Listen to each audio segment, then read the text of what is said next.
Hemos tomado una acción rápida para asegurar la frontera sur de Estados Unidos y comenzar la construcción de un gran muro fronterizo. Pondremos freno a las drogas que ingresan a nuestra nación y que envenenan a nuestros jóvenes. Nosotros recibimos las drogas y ellos reciben el dinero. Recibimos los problemas y ellos reciben el dinero. No es así. Si frenamos el flujo de inmigración ilegal, tendremos muchos menos problemas impositivos, porque los dólares que estamos perdiendo es mucho más de lo que se pueden imaginar. Y estos dólares de impuestos pueden servir para construir y reconstruir nuestros cascos urbanos. También salvaremos innumerables vidas estadounidenses. En este momento, los funcionarios de inmigración están encontrando los extranjeros narcotraficantes, criminales, y los están echando de nuestro país.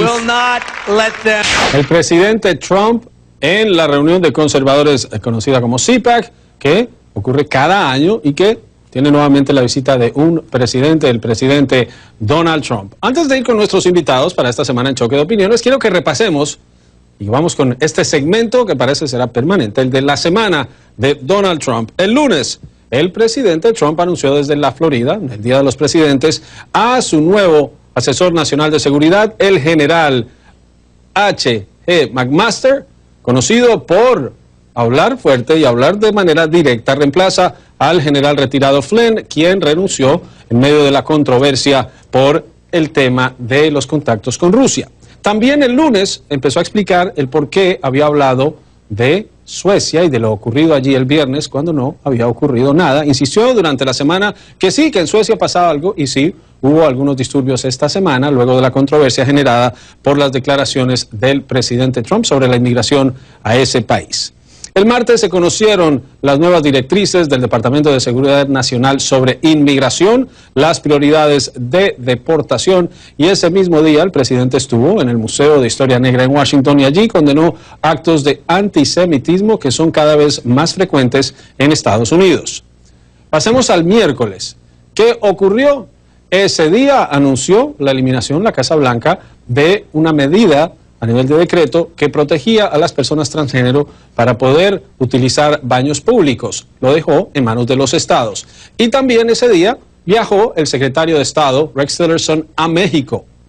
El jueves, esa relación quedó en evidencia y las aparentes contradicciones entre la Casa Blanca y miembros de su gabinete. Ese día el presidente Trump alabó las operaciones que adelanta para deportar a indocumentados, asegurando que se trataba de una operación militar. Pero la Casa Blanca dijo que era una descripción semántica, y luego el secretario Kelly, de visita en México, dijo que no habrá uso de las fuerzas militares en las deportaciones y que no habrá deportaciones masivas. También dijo Kelly que el comercio con México era dinámico, que generaba empleo y que era fundamental. El presidente Trump dijo que la balanza era muy negativa y que el comercio con México era igual, muy negativo. El viernes se presentó ante los integrantes del Comité de Acción Política CPAC y allí nuevamente habló sobre inmigración. Dijo que la inmigración, como ustedes escucharon, que el reducir la inmigración ilegal mejorará las arcas federales.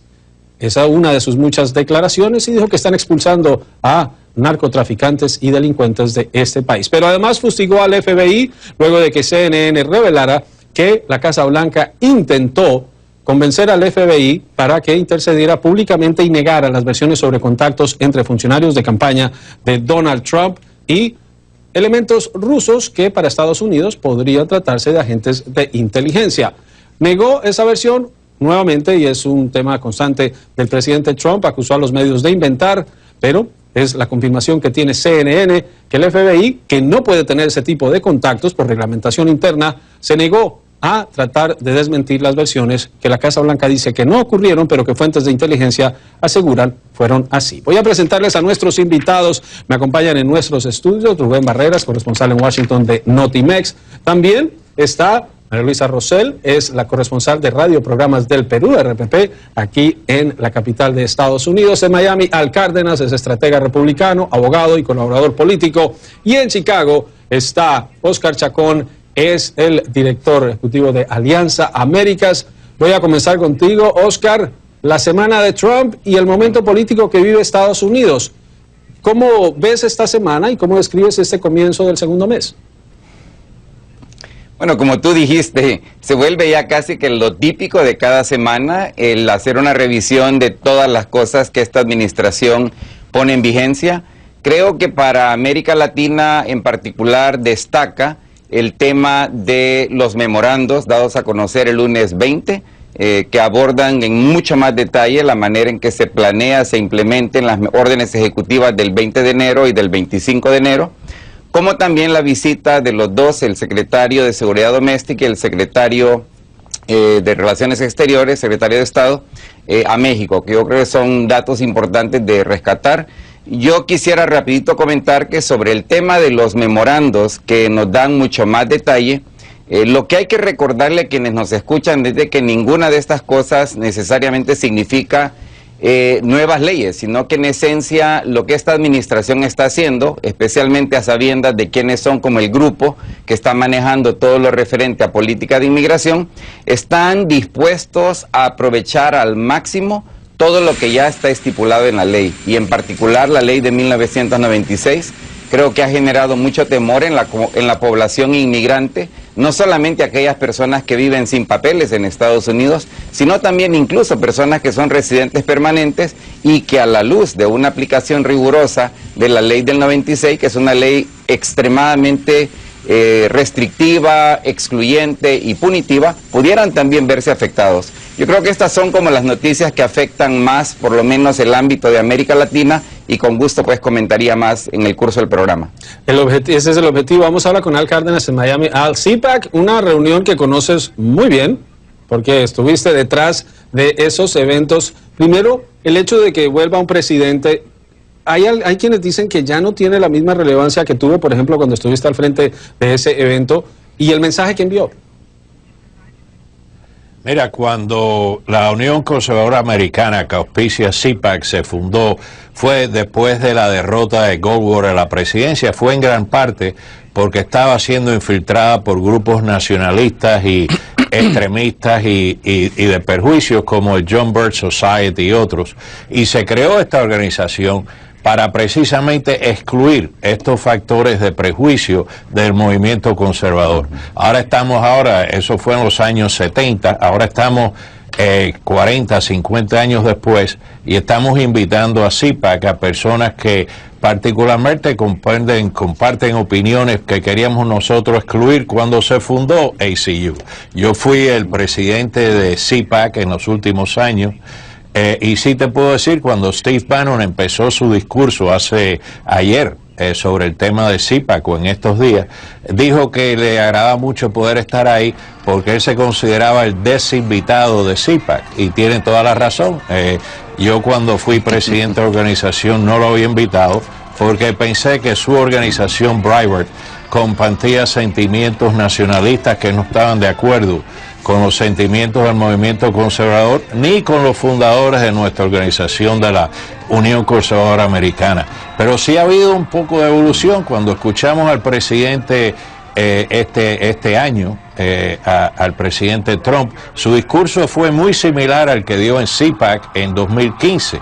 En 2015 esos comentarios fueron recibidos fríamente, algunas veces abuchados. Sin embargo, se le dio una recepción relativamente calurosa a este viaje, compartiendo exactamente los mismos sentimientos que había compartido hace 2 años. O sea, no sé en parte si es a respeto al caso de que es nuestro presidente o que realmente ha estado ocurriendo una evolución en un gran segmento de mi partido. Rubén, la semana para el presidente Trump. Bueno, yo creo que es una semana que no se aparta mucho de lo que vimos en las primeras 3. O sea, quizás ha sido una semana un poco desacelerada, Si recordamos la primera semana, donde el presidente de una manera frenética expidió órdenes ejecutivas, memorándums, pero yo creo que esta semana, yo diría que de alguna manera parece ser como que el presidente pudo retomar la narrativa sobre su gobierno, que una semana anterior había estado dominada precisamente por la dimisión de Kelly y después el retiro de su nominado para ser secretario del Trabajo. Entonces, esta semana me parece una semana relativamente tranquila. Quizás la nota fuerte pues es esta visita de los secretarios Kelly y Tillerson a México para tratar de, digamos, componer o limpiar el diálogo entre México y Estados Unidos de todas estas distorsiones que se han dado y que hemos escuchado en las últimas semanas. Y mucho mensaje cruzado, de eso vamos a hablar en nuestro siguiente segmento.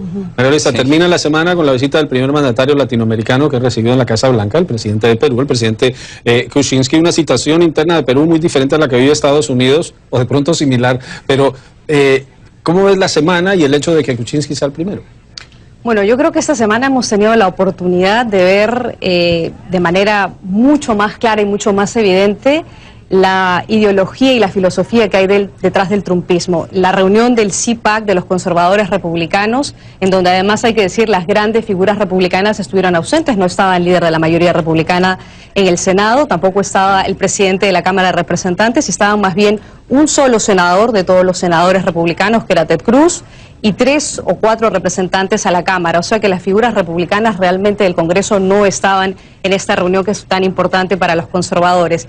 Pero dije al inicio que es una confirmación un poco de la ideología y de la filosofía que trae el trumpismo, porque fue la confirmación más evidente de que este es un gobierno que simplemente apela al nacionalismo a ultranza, como lo dijo el propio estratega principal del presidente Trump, Steve Bannon, al decir que era el momento para comenzar a desmantelar o deconstruir, si cabe la palabra, deconstruction fue la palabra que usó en inglés, desmantelar el sistema político que existe en Estados Unidos y desmantelar el sistema como sí, es decir, un sistema donde hay regulaciones, un sistema donde tienen que haber reglas claras en economía, un sistema que tiene que proteger al consumidor. Bueno, para Steve Bannon, desde el punto de vista económico, eso no funciona.